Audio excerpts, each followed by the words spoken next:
Okay, sige. Lisa Marcos, makinig ka ha. Yan, Oh, alive yan. bubulgar kita ngayong yawa ka. Yan, sige. Go, go, go, go, go, go, go. Oh, ito, hindi ko dapat to sasabihin.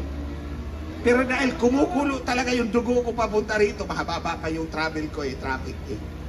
Minsan, di ba sabi ko sa inyo, 6 kami na technical na nagdi-dinner palagi sa bahay nila sa Nara Street sa Forbes Park. Ang nakaupo sa dulo si Lisa Marcos, si Bongbong Drug Addict Marcos dito sa kabila, 3 doon, 3 dito. So dito sa 3 dulo, ako yon, tabi ko si Lisa Marcos.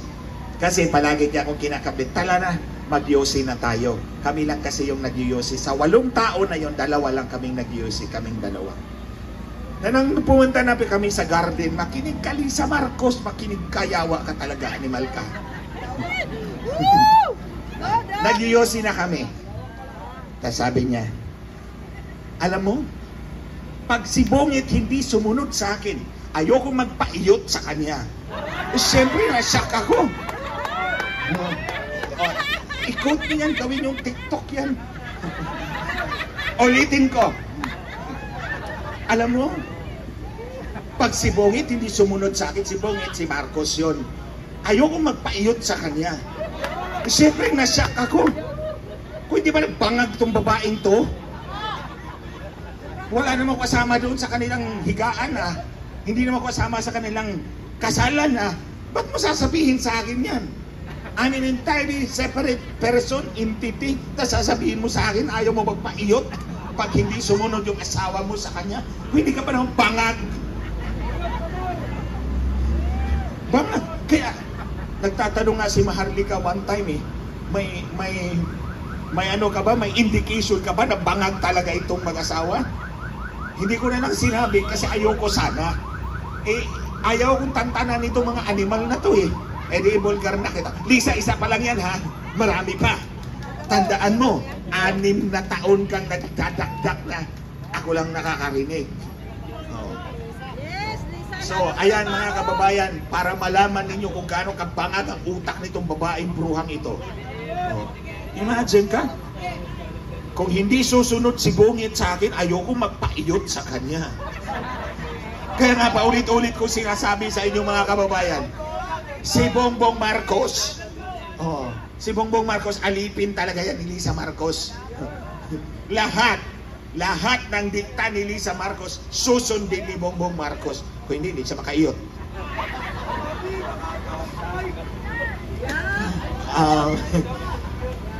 Hindi naman ako drug-addict o para patulan siya.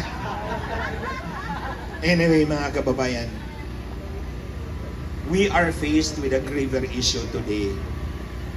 Lahat tayo araw-araw ginagawa natin yung kailangan natin gawin para mabuhay.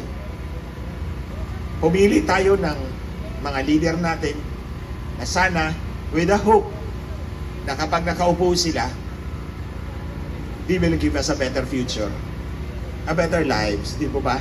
Yun naman ang hangarin natin lahat Pero noon, kapag itong taong ito, si Marcos, akala natin totoong nanalo, 31.8 million.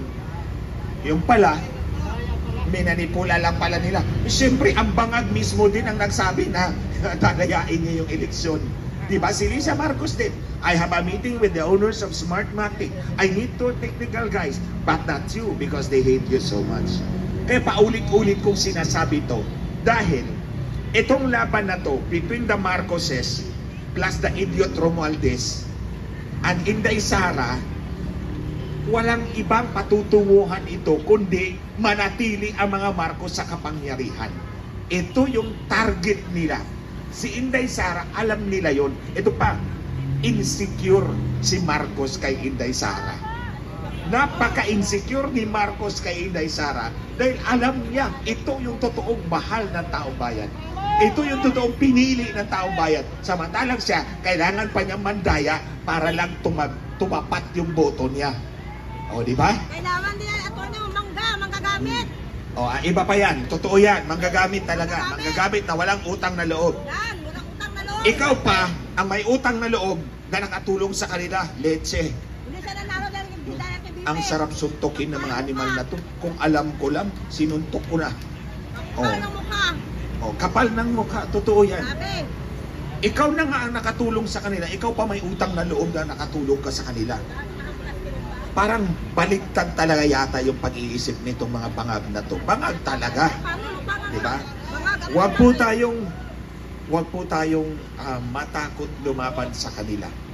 Pinapakita ko po yan sa inyo. Kahit na 4 yung disbarment case ko, eto na naman, may BIR na naman ako.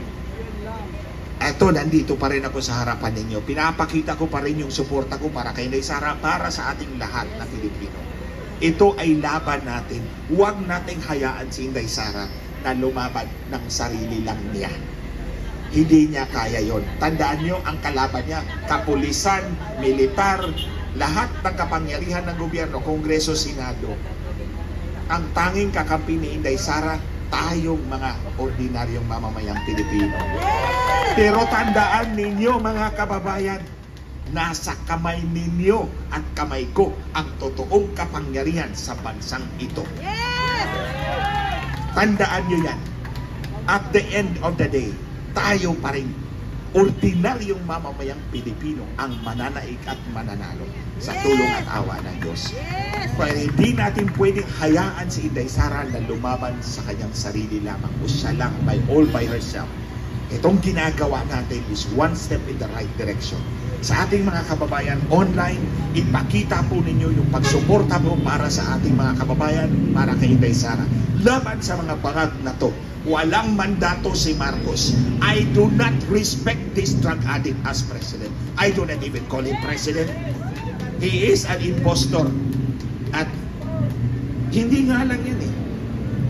Sinabi ko na nga rin, minanipula din nila yung Korte Suprema para makaupo talaga sa pwesto. Ano talaga sila? Uhaw sila sa kapangyarihan. Kapag ganito, yung karakter ng tao, huwag yung paniwalaan.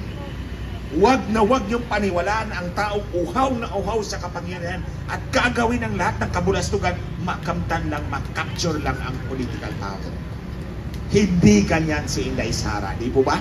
Yes! Di ba sinabi na gusto natin tumakbo sa presidente? Bumaba siya, nag-vice president siya. Yun yung patunay niya na hindi siya uhaw sa kapangyarihan. Samantalang yung isa, si Marcos, minamanipula ang Korte Suprema para lang makaupo bilang Vice President, hindi nga lang siya nagwagi. At ulit, sasabihin ko sa inyo, hindi ito marites dahil ako ang inutusan ni Marcos, ni Lisa Marcos para gawin yon. So, personal knowledge ko yung mga sinasabi ko. Kaya nga walang magawa itong dalawang bangag eh. Tatakot-takutin lang ako. Akala ka siguro nila matatakot ako sa kanila. Hindi ako matatakot dahil wala na akong takot, matagal na. Naubos na yung takot ko. Inambush na ako, pinaputukan na ako, pinatay yung personal ego, wala na akong takot. So that's why I'm here. At ibubulkar ko pa yung iba pa mga pinagsasabihin ni bruha, ikaw bruha, Lisa Marcos, tandaan mo yan. Sige, next time, magpadala ka ulit ng sulat, magbubuking ulit ako ng bago. O, di ba? Tit for tat, Lisa Marcos.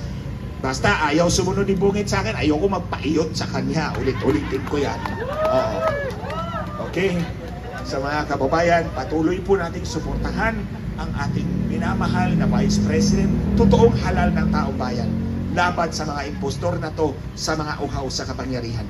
Wala po tayong mapapala kung ang mga Marcos ang magpatuloy na mamumuno sa ating bansa. Wala po tayong mapapala. Believe me. Kailangan natin baguhin ang ating gobyerno. Patalsikin natin tong impostor na to. Patalsikin natin tong impostor na to. Hindi ako matatakot sasabihin talaga sa inyo. Alam niyo, hindi talaga ako matatakot sasabihin sa inyo na itong impostor na to, patalsikin natin sa kapangyarihan, mula sa kapangyarihan. Dahil wala siyang karapatan, minanipulan niya yung pagka-presidente. At ulit mga kababayan, ulitin ko, yung sinabi po ni Inday Sara, yung sabi nila ay banta, na sabi ni Marcos, papalagan niya.